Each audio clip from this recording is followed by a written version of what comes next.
Mayor.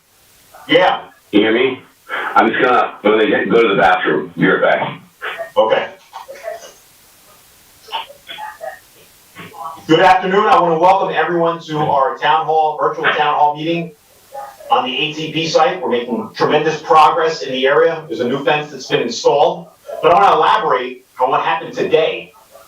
We were honored to host the New Jersey Commissioner of the Department of Environmental Protection here in Paterson, a significant grant award through Clean Communities. And with Clean Communities, we'll have an opportunity to buy recycling bins, receptacles, launch an anti-litter campaign so we can promote the fact that we want people to be aware of the environment, and also we want to enforce the laws when people are certainly not abiding by them. So the commissioner came and we took the tour, and we took them to the Quarry Lawn, which is a major project in Paterson, and I'm sure that John Franco Archimede, who's rejoined us, will elaborate further on the Quarry Lawn project, what we're doing with the Vistas Park, and quite frankly, we appreciate John Franco's leadership and commitment. Introduction, Mr. Mayor.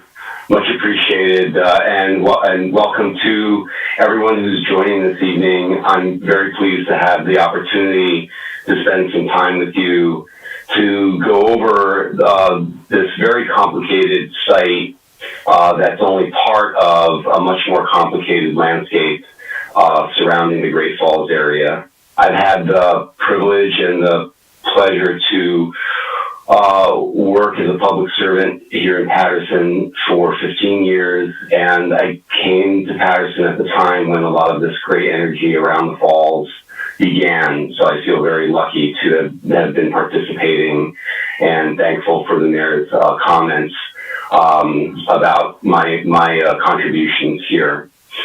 I have been with the ATP site intimately as a liaison on behalf of the city to the many different agencies and government entities that are involved and interested not only in investing, but also that we follow the laws that apply and seek to move the site forward to a place of total reuse so that it can be a benefit to all of us. And not at this point with our national park designation, also to visitors and to state residents and to the whole nation.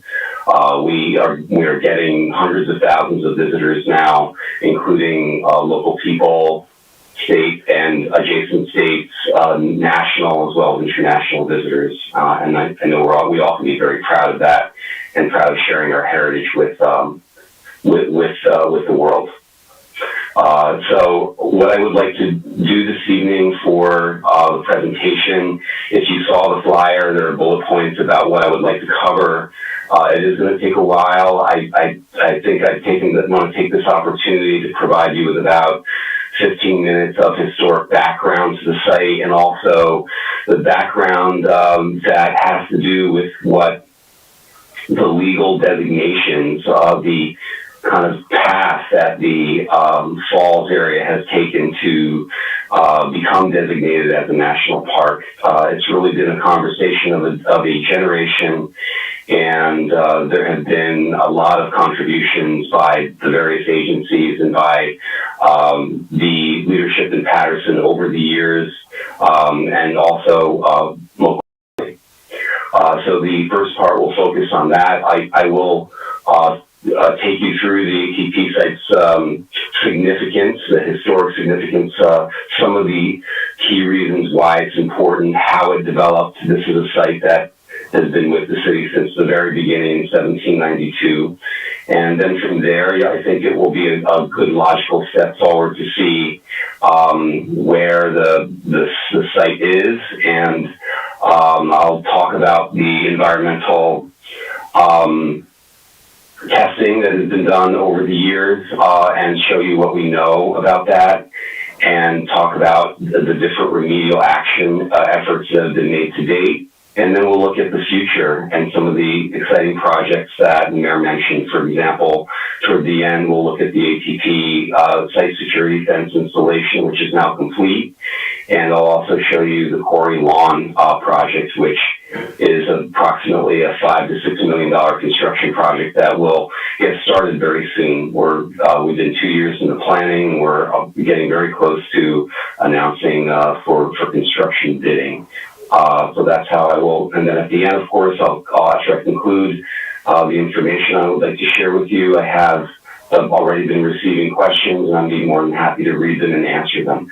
Throughout the presentation, I believe that you have a way that you can jot down your questions, type them in, and then they'll be forwarded to me so that I can answer them at the end. With that said, I'd like to proceed, and I'm going to share my presentation screen, and you'll see my face blank out, and please pay attention to the presentation, and I hope you can enjoy the show.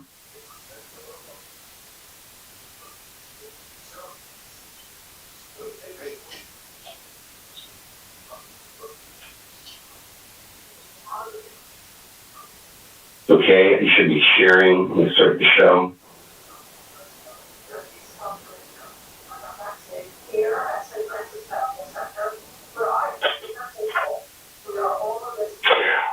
IT is hearing. I can't hear. Okay. Thank you for joining the ATP site town hall this evening. The Allied Textile Printing site in Paterson, past, present, and future. I'm Gianfranco Archimede. My formal education is as an industrial archaeologist.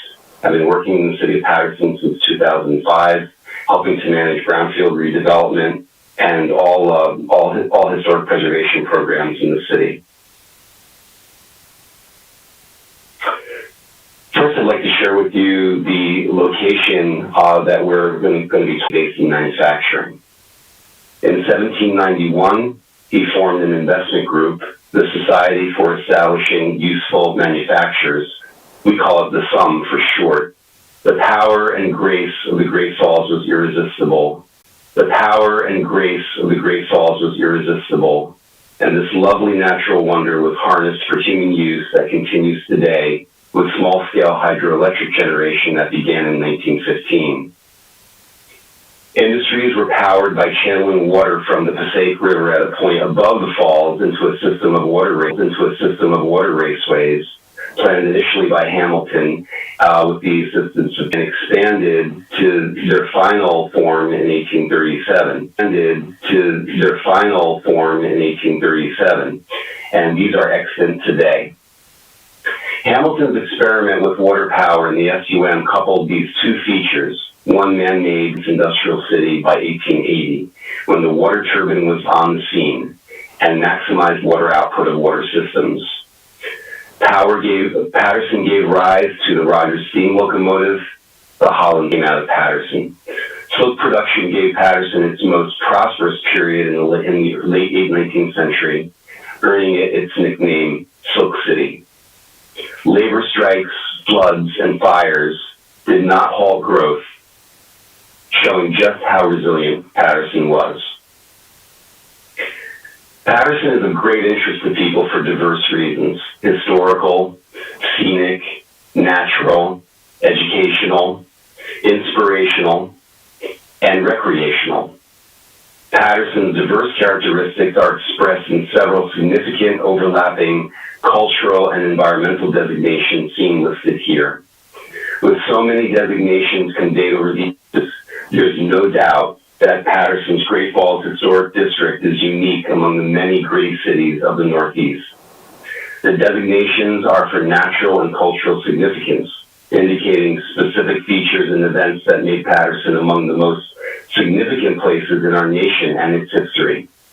Each designation implies certain regulatory reuse parameters and grant funding opportunities, while others impart a greater level of prestige and public profile. The designations represent the stewardship of a generation, beginning at least in the late 1960s, about preserving, protecting, and raising the district to the ultimate level of cultural designation, that of a national park.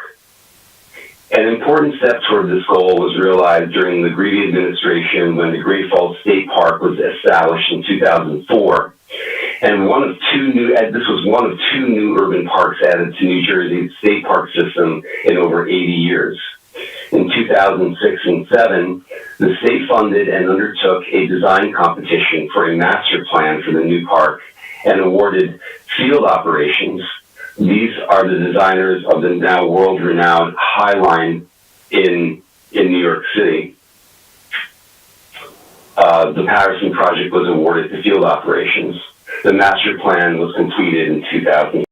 Discussion about this topic, the Great Falls National Historical Park, like Bill Pasquarello process to get the park established. About 18 boundary, and the yellow area around it, surrounding it, is the Great Falls Historic District boundary, also pretty much consistent with the National Historic Landmark District, which is a national designation boundary as well. So right in the middle of the screen, in the red boundary, within the red boundary, is the Allied Textile Printing site. You can see that it's a rather large part of the national park area. This site consists of approximately 6.25 acres. It is completely owned by the city of Paterson.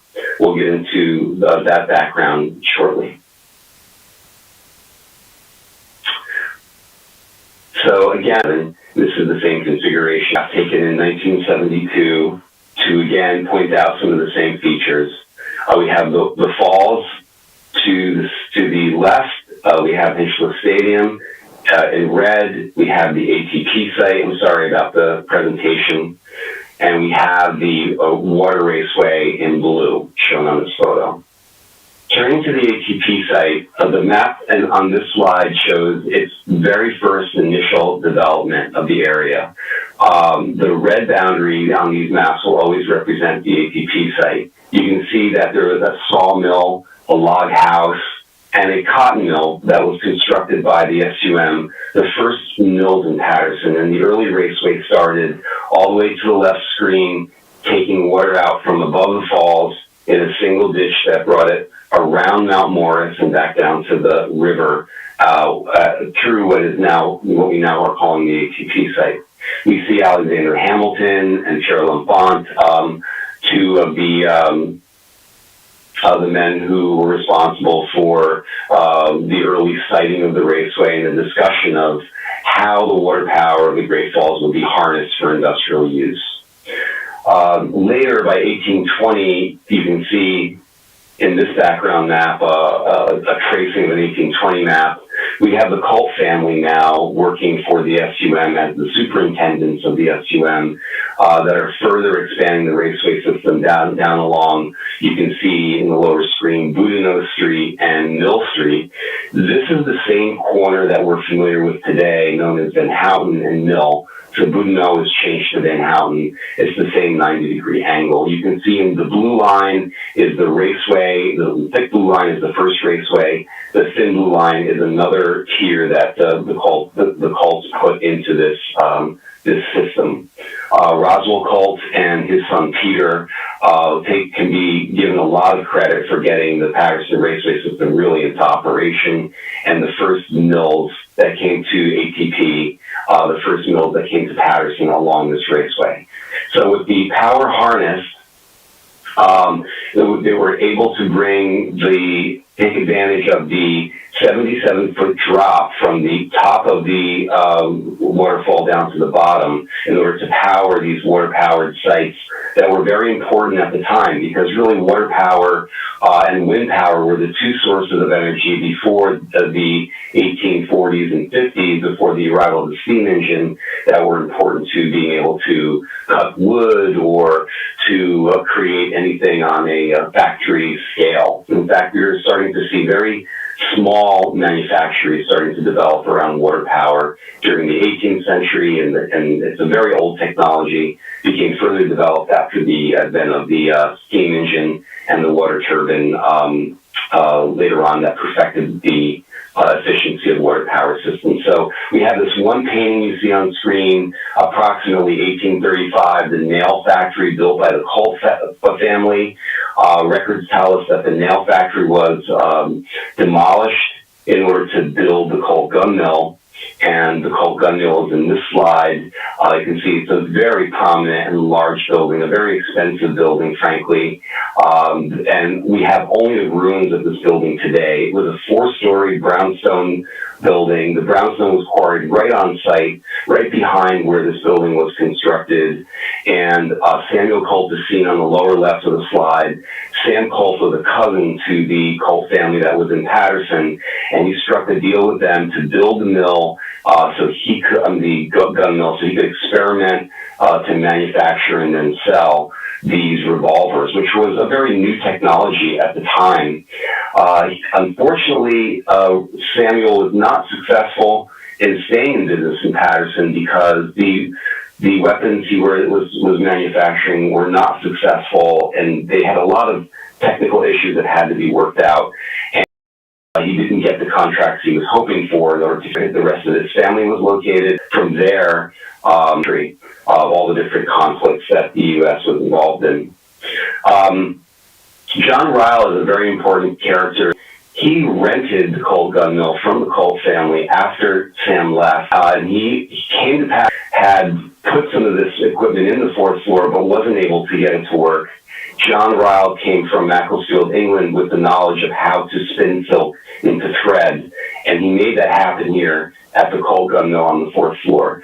So this is another real point of significance of the ATP site, that the first silk threads were spun in the Colt gun mill at the ATP site, and of course everyone knows that Paterson went on to be nicknamed pre-Civil War. This is just at the very beginning of steam technology, when the very first locomotive water power system, the raceway, these were really in government contracts that their cotton fabrics under government was really manufacturers come, and later here steam engines. See, it's also very large into the Congdon mill in this context anymore river.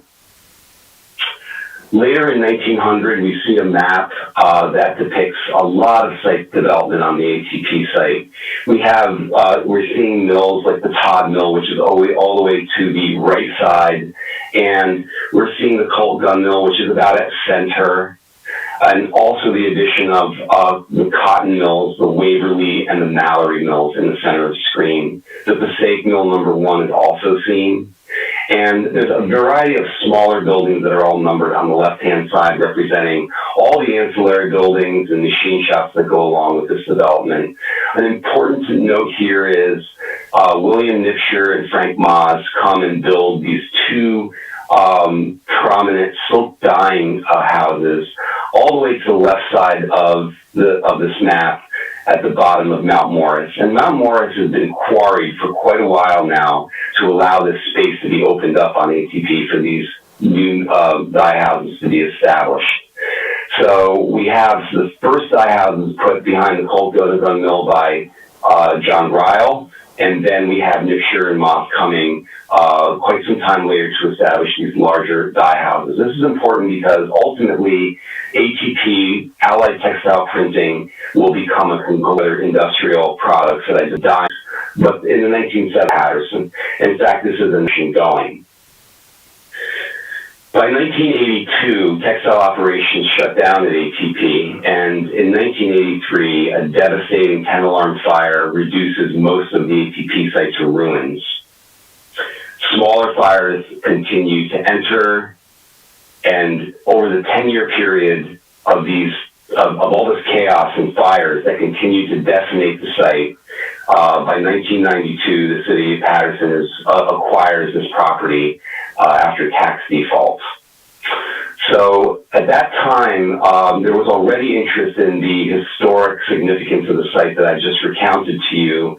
And in 1992 to 96, the Federal Urban History Initiative funds were made available for continued stabilization and study of the ATP site as a cultural place and as an important archaeological site. These funds were largely set up and championed by the late Senator Frank Lautenberg, bringing a total of $4 million to bear on study of the raceway system, the ATP site, and Paterson's early history that I just recounted to you, and of course, in more detail, of course, than I just showed in the presentation. So there's a stabilization effort for the Colt gun mill, which had suffered from fire and was reduced to a two-story structure in the 1920s, and then was subject to fire, was lost to fire, and this stabilization effort came later, funded by Federal Urban History Initiative funds. So between 1995 and 2001, there was a plan to redevelop the ATP site with townhouses, and the ruins were to be sort of sorted out, some of them maybe to be preserved, the Colt gun mill to be stabilized, and then housing development was planned for the site. I'm sorry, I just clicked here we go. So that really rose to the attention of a friends group that was developed among the citizens who were living in the mill right nearby the ATP site, at the Phoenix Mill and at the Essex Mills, because both of the mills had been put into reuse much earlier than the 1990s. In fact, it was during the 80s that these two buildings were rehabbed as the first large-scale mill rehabilitations in the Great Falls Historic District. There were 4 key buildings: the Essex and Phoenix, designed as artist live-work housing, the Rogers building, known as the Paterson Museum, and the large mill next to the Paterson Museum, known as the Rosen Mill. So the Friends of the Great Falls nonprofit group was established and brought a lot of awareness and attention to the significance of the ATP site. This thwarted the development of the townhouses and called for ramping up the continued investigations of the site, and the developers with the townhouse plan left the scene. 2009 to 10, the remaining Urban History Initiative funds were used for a cultural resource assessment of the ATP site. We're going to talk about that in a moment. You can see it's a very different landscape than what it started as. There was a huge mountain, like right in the background of the ATP site, that had been reduced to quarrying, and as I mentioned, had opened up one part of the site for development after 1900. But you can see the complexity of the site even before the fires. You can actually remove from the site. Now to use the smokestack. So the future business park it was shot from. It was lost to fire, demolished and removed. The smokestack and the boiler house still being the Colt gun mill. These are just some more contemporary photos. These photos are a little old now. I want to show you some color photos of the Colt gun mill after stabilization. These photos I took several years ago, and there's been a lot more vegetation that's invaded the site. This is after the stabilization efforts of the Colt gun mill. And it's just after I arrived here in Paterson myself, actually. Archaeological sensation after all the fires. The plan did not strike out. Aerial photographs. You can see that Hinchliffe Stadium is at the Kramer Park. And so the ATP site is also a brownfield site. The ATP site is within a larger that allows the city of Paterson to quickly draw down the remedial action portion. This is a long thing, is applied for on a grant-by-grant basis. It's reviewed by DEP, and then it's awarded by the EDA, Economic Development Authority of the state of New Jersey. So we have done a lot of environmental studies over the years. These are specific format investigations start at the PASI level. The next would be the remedial, taking samples of soil, or the term work planner, but the million just for the mentioned that the EPA short circle, it's a very long ATP, and caulk and ice to the ground and buried, or after a demolition. It's considered in the state of New Jersey ground storage tanks, which we kill fuel for heat. Petroleum discharge centers different solvent into the water table, or H's, VOCs, and lead. These are all toxins. And then we also have burning coal to fire steam engines for 100 years. The coal ash, that process, all results, or the needs to be safe inside, so they don't know what's underneath these buildings until the buildings are removed. So demolition is a big part of site remediation. Core drilled and tested the soils and then abatement of certain above date. Here's some specific slides I'd like to show you that will give you some more visual detail. I'm not able to present these in expert format because I'm not an expert in environmental remediation or in the toxicity. But we do, all of these grants are written by and tests are conducted by licensed site professionals that are working on behalf of the city. Here we have a map in front of us. I want to describe where we are. Here's the corner at the right side of the screen. Maybe you can see my cursor of Mill and Van Houten. This would be the main bridge that goes into the site. You see the blue area is the raceway that most of you are familiar with. Just on the other side of the raceway is the Essex Mill. And we have in this large orange area at kind of center left is Colt Gun Mill. And the building I pointed out to you is the smokestack that's still standing. We call this the boiler house, otherwise Building 18. So the Colt Gun Mill, Building 23, and the boiler house is Building 18. The boiler house was constructed in the middle 1920s as part of the company that was occupying ATP at the time, called Standard Silk Dyeing, SSD, and the smokestack actually has the initials SSD on it. The Waverly Mill is also here. It's an important ruin that you can see from the street as well. Now, you'll see these gray rectangles. They represent underground storage tanks. They're huge, 20,000-gallon tanks. This is a 1,000-gallon tank, so they're labeled as UST-1, UST-2, all the way through UST number 6. You can see some of them are over here next to the Colt Gun Mill. Some of them are here next to the raceway. Going to go to the next slide. These USTs are important to note. These are 10,000 investigation and funding to confirm the location of the tanks, and we have gas oil tank. This is another huge tank. It crosses. And this, these are in it, they're side of them, and they're side by side, and these fall into them, and actually can smell the fuel oil. So sometimes that these tanks have product in them. And three vertical boring locations. The C5, C8, and C11 were tested and come up positive for contamination with fuel oil, with petroleum, which indicates that the three tanks that are in the concrete vault are leaking sort of toward the river, because the river is to the top of the map. And this soil is considered, obviously saturated with petroleum contaminants and would need to be dug out and removed from the site altogether. That's the methodology for removing petroleum contamination. Also, the EPA determined 3 testing sites that they could safely access, where typical places where asbestos was used especially in the 1920s, was public buildings when it becomes, and then the people can breathe them in, sort of like the viruses that we, of course, usually can get rid of. The boiler house was not ACMs in the boiler house and somewhere.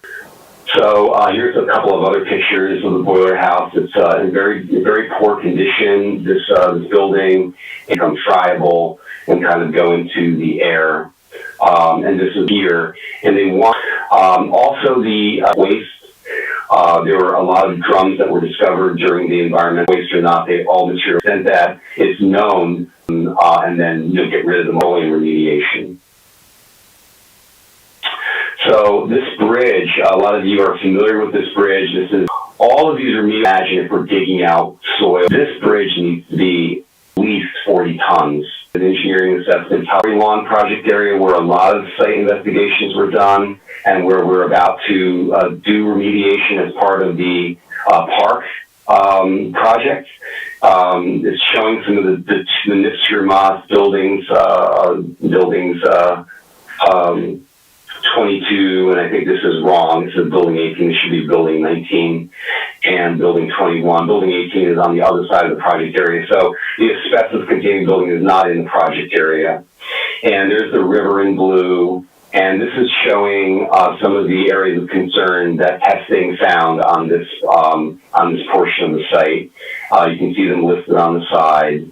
And they did testing in both soil and groundwater. This is sort of a log of some of the sampling that they did and on-site monitoring. They installed wells in order to get at the water below ground and be able to sample that water over a period of time. You can see that over a period of 2 to 3 years, they've been sampling, and the sampling allows them to see if the levels of contamination decrease or drop or become insignificant. Of course, they're working all again on the basis of tables and charts that are approved by DEP for so-called safe levels.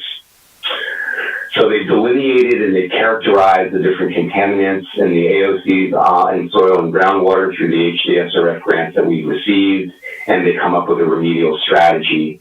So groundwater contamination has been completely remediated at this point. There's a classification exemption for the carbon tetrachloride levels that were a little high. This will be something that is mentioned in the remedial action permit after the site is completed.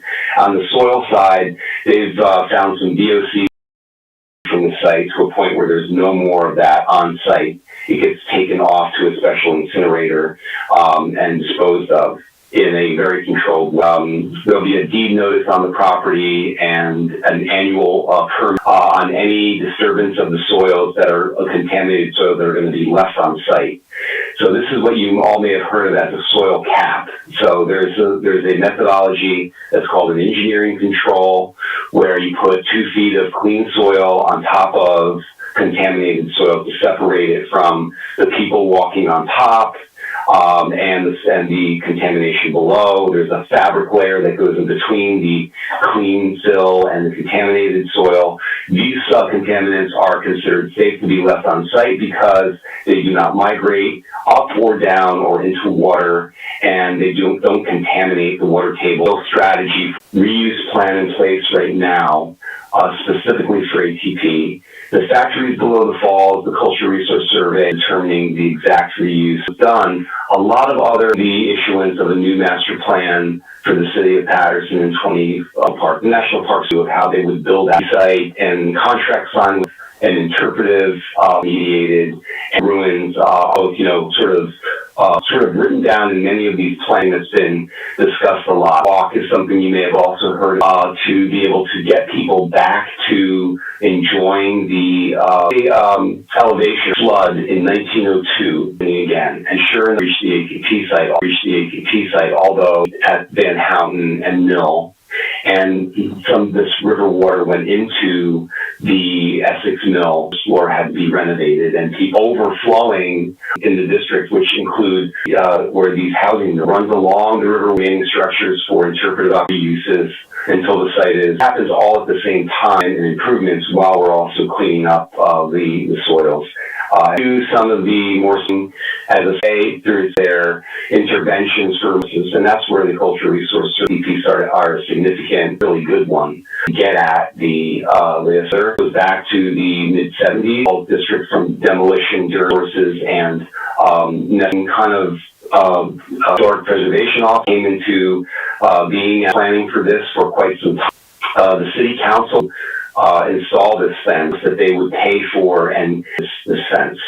The resources and also were discussed. You can see on the process, nice current color ends over here. I'm circling my cursor around them. Just off screen is the Congox buildings, the Colt Gun Mill, the Waverly Mill along Van Houten, because it's still robust and still serviceable, and to install a new fence along the riverside attached to this large hulking building with windows and doors, and then another new part of the fence all along the riverside building with windows and doors, and then another new part of the fence all along the riverside for people to scale the wall and get into the ATP site, so no site fence is necessary. The other area where a perimeter fence was installed is shown in this map along the middle raceway and the bridge that goes over the middle raceway and the bridge that goes over the middle raceway on McBride Avenue. So you can see in blue here the Essex Mill, in green the Colt Gun Mill, and the middle raceway makes an abrupt, kind of right-hand turn and drops down to become the lower raceway, where this yellow line and red line where new fence was installed or current poles were reused with new fence fabric. This was to deny people access from the middle raceway site fence. So the crew boarding up washing wall excavations and facts and so forth that may the excavator starting to move this from the other area moved. And also the fence goes across the pathway and is mounted to the bridge so that you can't jump down from the bridge position either. They go crashing through and into the rotated, and some of them had to be removed. Many of you who are listening are with its new fence. So the main bridge that's right, like sort of left center screen here, has the front gates, and then three bridges, there's a third bridge down, another has the front gates, and then three bridges, there's a third bridge down, not replaced. We've monitored it site. However, we are now in charge of us, and they fix it. So moving on to our last chapter of the presentation, the ATP site's redevelopment goals. So the ATP site reuse master plan is really, this is something that we expect to get a quarry lawn this year, looking to hire a contractor to build a area, and hopefully.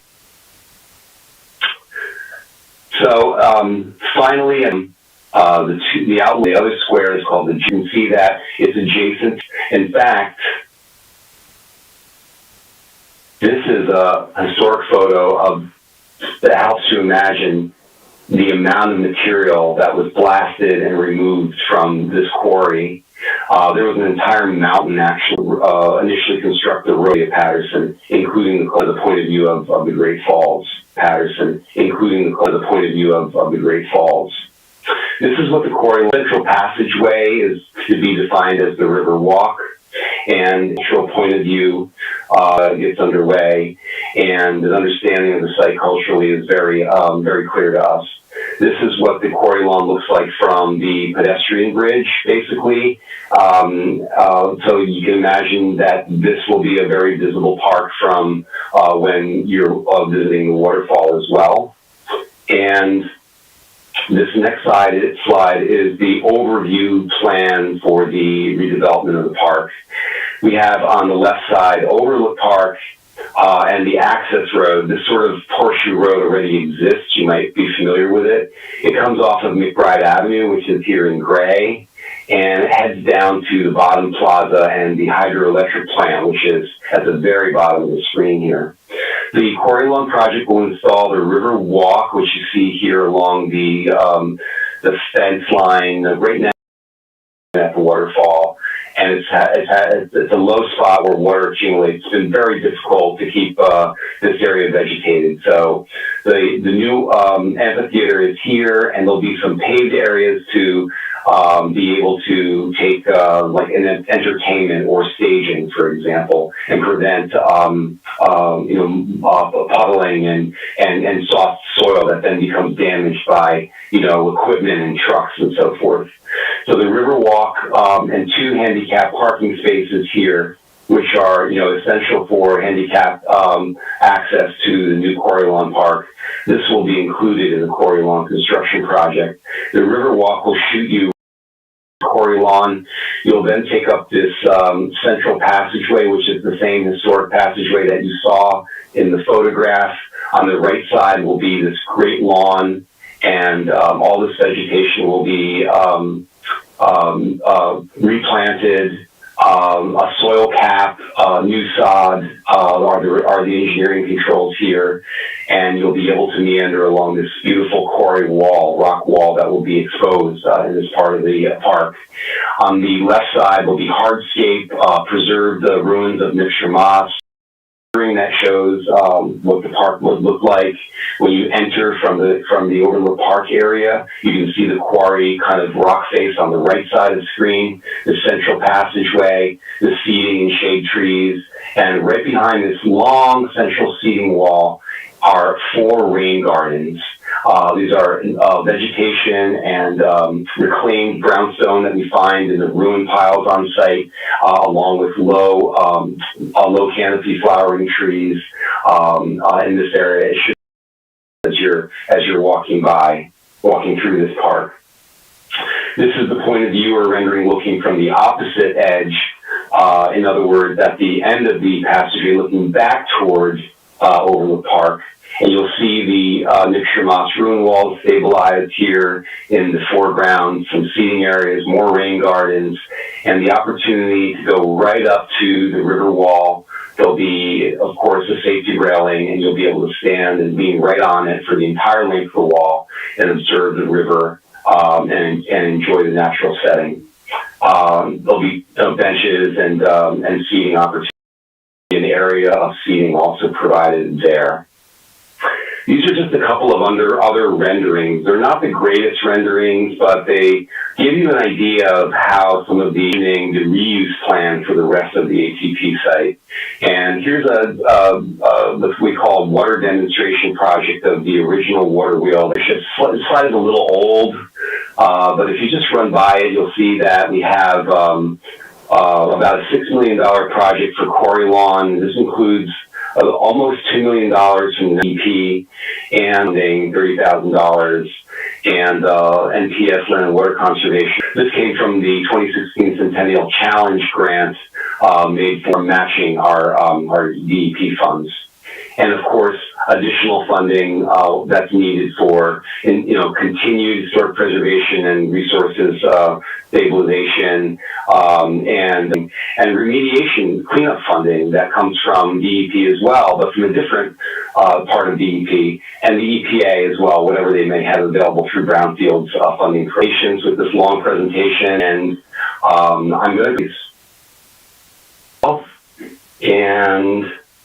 I'm going to turn to my phone where I think I've been sent questions, and I'd like to start going through them.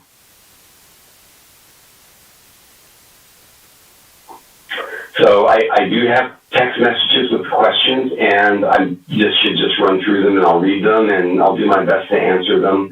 I may not know all the answers right now, but we will endeavor to get those answers for people who ask the questions. If you we'll find a way maybe to publish them somehow. If you follow up directly with me, you can get the questions answered. I'll do my best to get the answers from others that if I don't have the answer. Also, for continued dialogue on this, what we consider to be sort of the first show to everyone about what we've been doing, what we know, and what we have sort of coming for ATP. We do see ATP being funded from the remediation side, the improvement side, and the design side, and then work actually happening over a period of time in phases. You can imagine this is very expensive, and it requires intensive coordination among many agencies in respect of all the various laws that are in place. So this could take, and everyone's interested in how long could all this take. You can see that quarry lawn, the total amount of funding around us now is about $6 million, and we're looking also to raise more funding with new grant applications right now immediately, and then new ones will also come during 2022. So basically, in a hopeful way, we're looking at about 4 to 5 years if everything clicks together in the appropriate way, and there aren't any large sort of time gaps between issues that come up with regard to either funding or difficulties that we find in the conditions at the site.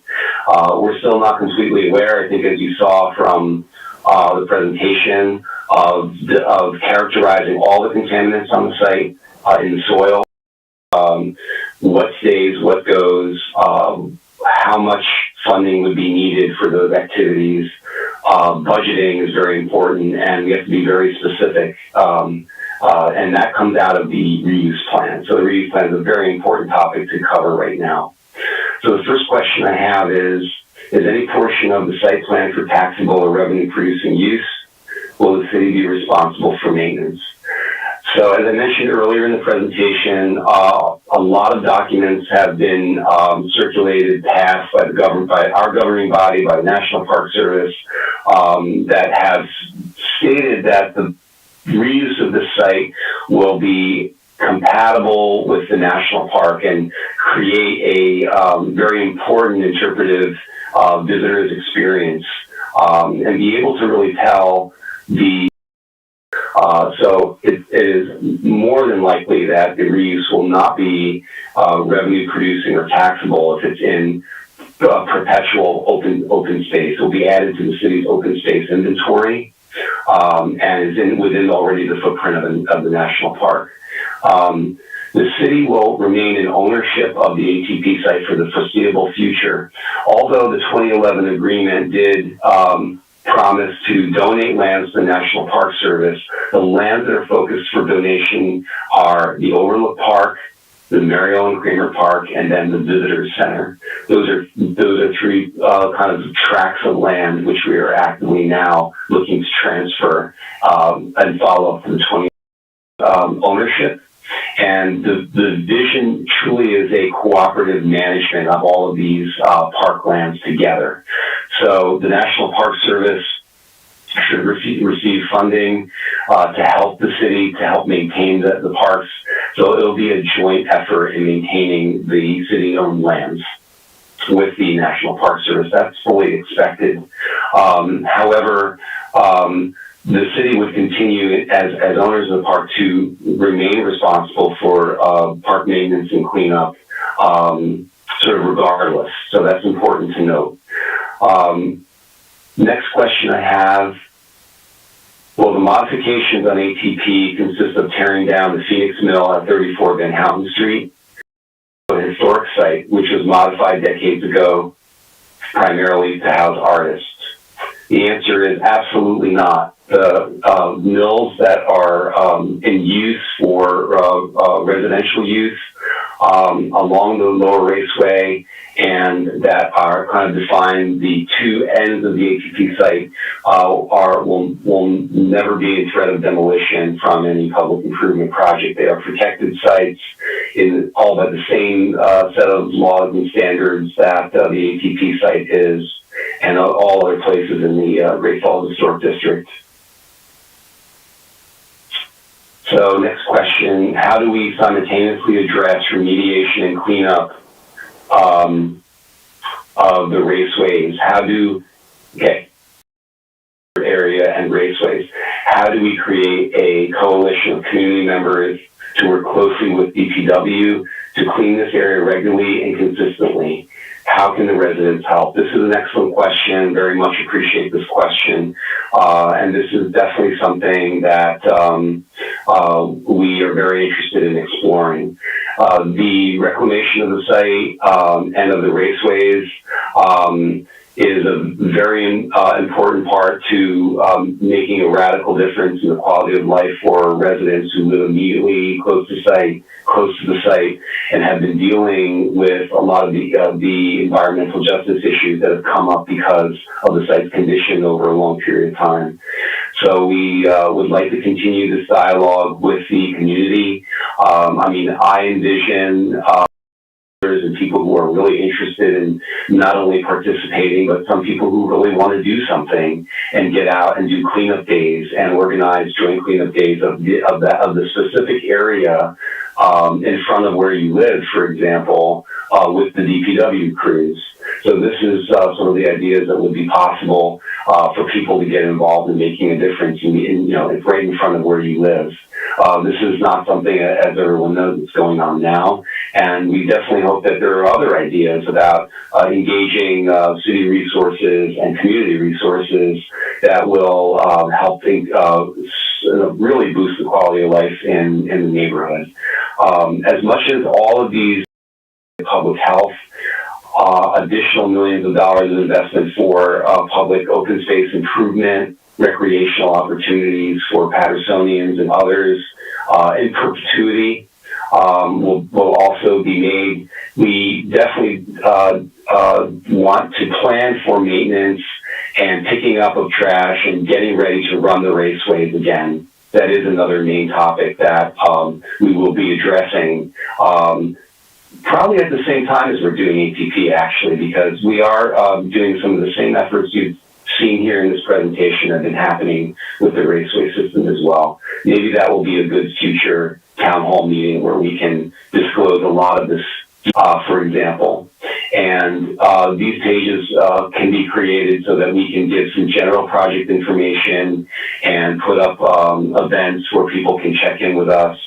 But definitely, I think they'll be more proactive, reaching out on behalf of the city as these projects unfold, because we definitely need to include and need your help in being successful in these investments, because they're all for you and for the rest of Patersonians and for the state of New Jersey and ultimately the country at large. So do plan to hear from us again with further updates. And if you check these websites, there's not anything there now, but we may put an announcement on the front page to me to sign off. Again, everyone, thank you for joining and for your patience. I hope this has been informative, and I hope it's been enjoyable. I look forward to working with all of you in the near future. Thank you. Thank you.